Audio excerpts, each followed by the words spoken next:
Il giudice per le indagini preliminari del Tribunale di Agrigento, Alfonso Malato, ha rinviato a giudizio i 5 imputati del processo per il crollo del costone su Palazzo Crea.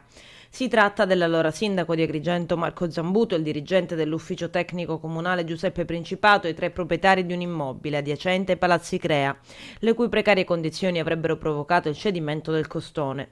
Maria Isabella Sollano, 75 anni, e i figli Valentina e Oreste e Carmina, 49 e 46 anni.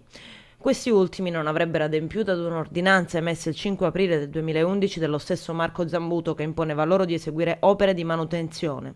L'ex sindaco e il dirigente comunale sono invece accusati di disastro colposo. La frana del costone avvenne il 5 marzo 2014 proprio sopra il Viale della Vittoria. Il crollo provocò lo sfollamento dei residenti del palazzo, una sessantina di persone, oltre che la chiusura di una farmacia ed una gioielleria. Il sostituto procuratore Andrea Maggioni in udienza aveva chiesto il rinvio a giudizio, richiesta a cui si sono associate le parti civili rappresentate tra gli altri dagli avvocati Ganci, Neri, Pennica, Bugè e Galluzzo. Presente all'udienza anche il comune di Agrigento, rappresentato dall'avvocato Antonio Insalaco, citato dai difensori di parte civile quale responsabile civile della frana.